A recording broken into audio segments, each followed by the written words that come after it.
Alright, well hey guys, thanks for joining me today. This is the second episode in my basic series where I'm just teaching you some basics to cooking a delicious meal. Today we're going to be talking about the Trinity. I was originally trained in classical French cuisine from one of my mentors, Patrick Quillec, who is one of the world's finest French chefs. He's amazing, but he taught me everything that he knew. One of the first things that he taught me was that you have to have a foundation to anything that you want to cook. So if you want a good soup or sauce or casserole, he didn't really do casseroles, but you know, my granny did, that you have to have a base that's going to set it off. In French cuisine, they call it Mirepoix or something like that. I always forget the fancy word, but it's basically just like the base that they use is carrots and onions and celery, and just about any recipe they have or anything that they do. On the other hand, in New Orleans, for the classical Cajun cooking, they use bell pepper, onions, and celery, and they call it the Trinity. Now, I started calling mine the Trinity just because I liked the name. I thought it was cool. But you can call it whatever you want to. But I basically, anything I cook is going to have a base of celery, onions, and carrots diced up, and a little bit of garlic, and probably some bacon, because I cook with a lot of bacon. I think even if you just use just a little bit, it brings so much flavor into any dish that you're making. So I'm going to show you all that today. Before we get started though, let's talk a little bit about onions. All onions, in my opinion, are not created equal. They have a different flavor. Many of them have different uses. I like to cook with the sweet white onions.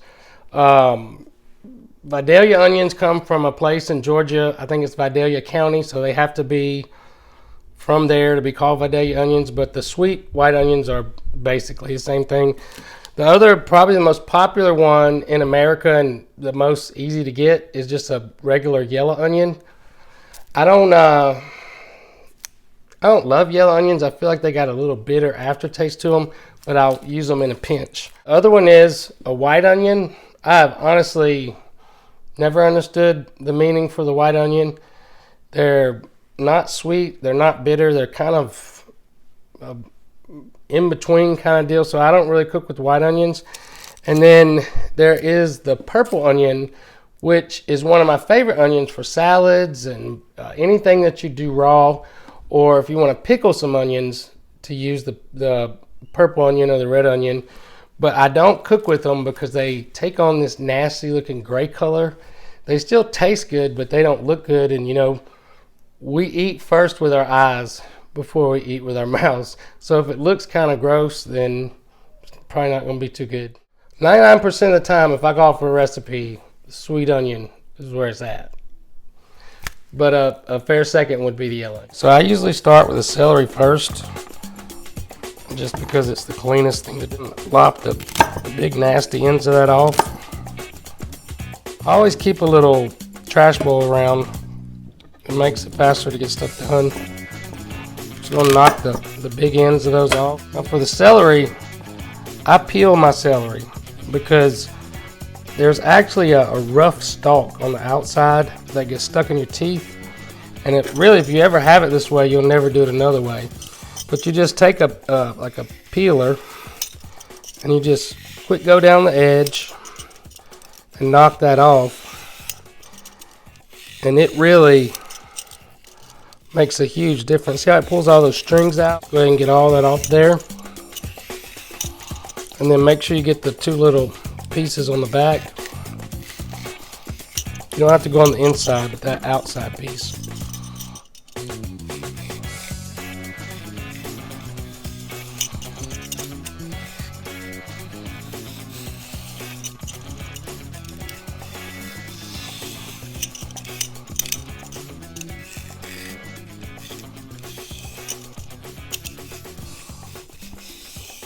And this really makes a huge difference. That's another little trick most people don't know.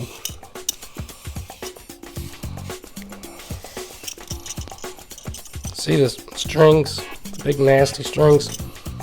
When you don't do that, all that winds up in your teeth.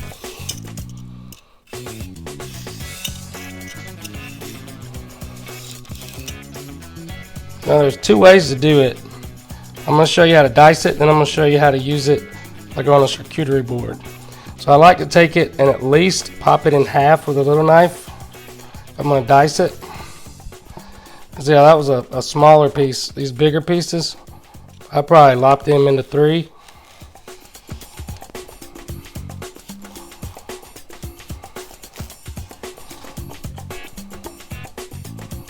And this is so much better than when you buy stuff already prepped for you, because they put chemicals on them. And I don't know if it's just in my head, but I feel like I can taste it. I can taste like the whatever it is they use to preserve it. I'm going to take about half of these. We're going to use these for a grazing board that we're going to make. And then I'll take the other half and use them for my Trinity prep. So we're just going to take the end of our chef's knife and just give it a dice.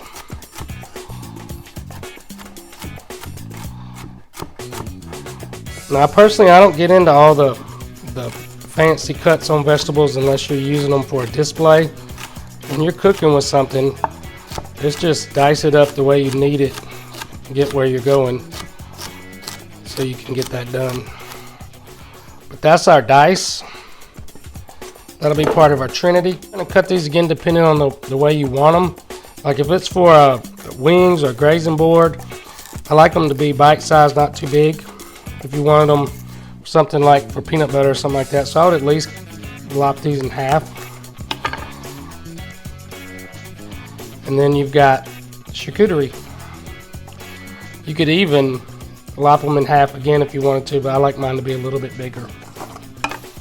Alright, next we got our carrots. Now you may say, you know, what about those little baby carrots they sell, or the ones already prepped up? The baby carrots that they sell in the store are actually not baby carrots. They're carrots like this that have been ran through a machine that makes them come out looking like baby carrots. But again, they also have that funny taste to it that I can't get past. So I like to just chop off the end of the root part.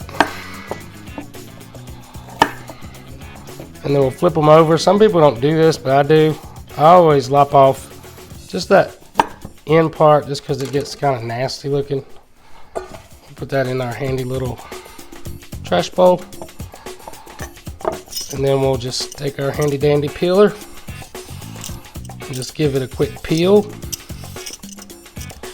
This is so easy to do. This is fun to do with your kids. If you have kids that help, my daughter Lulu Mae, she loves peeling carrots and peeling celery and doing anything she can to help in the kitchen. Reminds me of myself when I was a kid. I always wanted to be in the kitchen with my granny, and she would give me little projects to do, things to do. And those are some of our best memories. Or for me, for my daughter, some of my best memories are, we're building memories now as we go, are being together in the kitchen. But for my granny, those are, you know, the things that just are stored up in my heart. And she'd probably tell you in her heart too.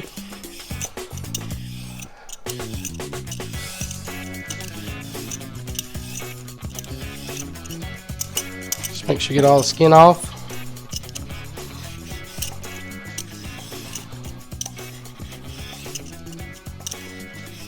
My little girl, when she's doing peeling carrots, she says, "Daddy, it's just so satisfying." So I said, "Baby, what's satisfying about it?" She said, "I don't know, it's just satisfying." Just get that out of the way. Again, I'm going to show you how I dice these, and then I'm going to show you how to make carrot sticks like for a charcuterie board, or just to have as a snack, something for the kids. We'll start with the dice. We'll dice this one up. I like to just take it, just lop it in half one time. And you have to be careful on carrots when you're going through them. If you don't know how to use your knife, they're kind of hard to get through, so it takes you a bit to get through it. You got to be very firm with it. And I'll just cut that again. And again. That'll about do it. And get these ready for a nice dice. Get our Trinity going. So when we got those where we want them to be, just line them up. And just take the end of the knife and just dice them. I try to make sure the carrots get diced small because they cook slower than just about anything else you'll use, especially in a Trinity with the onions and the celery. And if you get through that and you think, all right, that was you want them out a little bit finer, you could just take the knife and go over it again. Make sure you got any big pieces. Especially if you're cooking for kids. I hide vegetables in their food all the time, but I have to make sure they're small.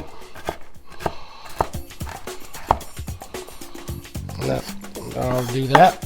I'll show you how to do some carrot sticks for a charcuterie board or just to snack on. Again, just want to gently put your chef's knife over that, pop that in half.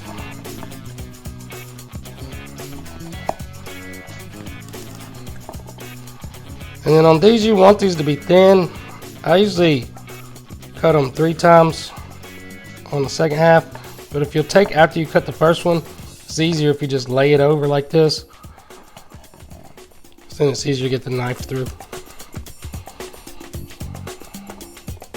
So just cut that first like third of it, turn it over, and then cut the other one in 2.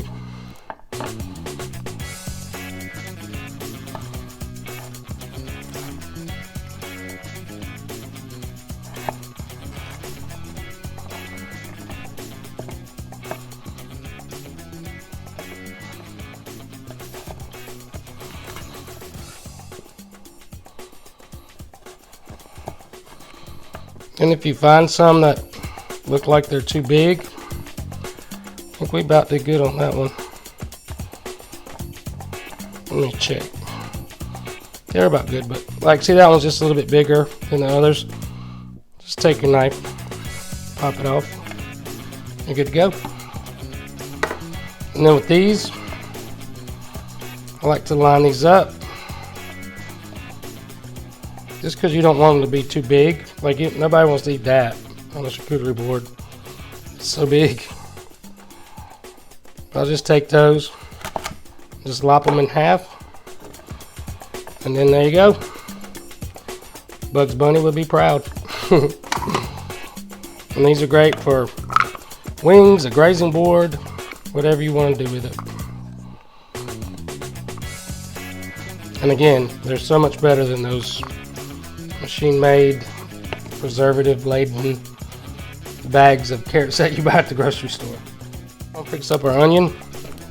You just want to go on the root end. You got to go a little past the root to get it to where you don't have any root. You don't want any of that. See, we've gotten past that. If you go any closer, you'll leave a little bit of a root.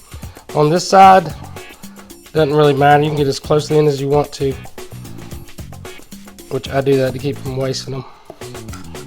Pop that off like that, and just take your knife, just do a thin, do that outer layer, pop these off. We'll just get the skin off. Now, I've always been very paranoid about onion skins. If you've ever got one of these in your mouth, you know it is the most, it's worse than having paper in your mouth. When I had Kairos, I was very paranoid with my staff about onion skins. You know, you gotta make sure you don't got no skin. So I usually take a rag and clean my knife off, knock off my cutting board, and then just knock my onion off to make sure there ain't no skins on it. So I think we're about good to go on that one. I'm gonna show you 2 ways to do this. So the first way is to dice it, and the other way is to slice it. Now, if you follow any of my recipes, sometimes I'll say I want diced onions for certain recipes, and then for other ones I want sliced. Like for stews and bacon jam, heavy stuff like this, you want them sliced. For other stuff, you want a nice dice. For a salad, you would want to slice. But when you're cooking for the Trinity that we're making, you want a nice dice. So I'm just going to cut that 3 or 4 pieces long ways like that. Now, there is a fancy way of cutting an onion where you go through with a knife that I learned when I worked for a French chef. I've often thought that was just too much, so I like mine a little bit more rustic. So we'll just run over that with a chef knife. When it comes out, you'll see you have a nice dice. And if you're cooking, you don't really need anything more than that. Slice an onion, you'd cut it in half like this, and you just go down the edge. If you want them skinny, some people like theirs a little more skinny, especially in salads and stuff like that. I usually go about medium on mine, because if you're going to use these like in a where they're raw, some people don't like onions, and if you leave them just a little bit bigger, then they can just knock those out of the way and not be terrorized by raw onions, because some people just hate them. There you go. You might have to break them up a little bit, but that is a sliced onion. That, my friends, is a Trinity. That is a base for just about anything I cook. Soups, vegetables, casseroles, just about anything that I cook is going to almost always have celery, onions, and carrots, and probably some bacon in it too. That I'm big on the bacon. It really gives it a lot of flavor. But especially when you're making like a soup or something like that, if you have a good base, you can make anything taste good.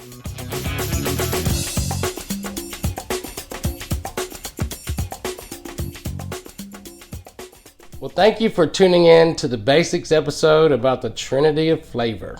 If you enjoyed this video, you can add just about anything you want to that base and it will be filled with delicious goodness. I hope you're enjoying these basics recipes. I'll still be putting out other content, other recipes, but I'll put this under a tab on my page that just says the basics so that you can find them easily. And actually, next up on the works, I'm going to be showing you how to make a charcuterie board or a grazing board. I really don't call it charcuterie board. Enjoying these videos, please like and subscribe to the page. Share it with your people. Put it on social media, wherever you have people. Getting anything out of these videos, please follow the channel, like and subscribe, share it with other people. Put it on your social media, Facebook, Instagram, wherever you do social media. That really helps us get the ball rolling. And of course, for more, follow me on Facebook and Instagram. Look up Chef James K. Jones.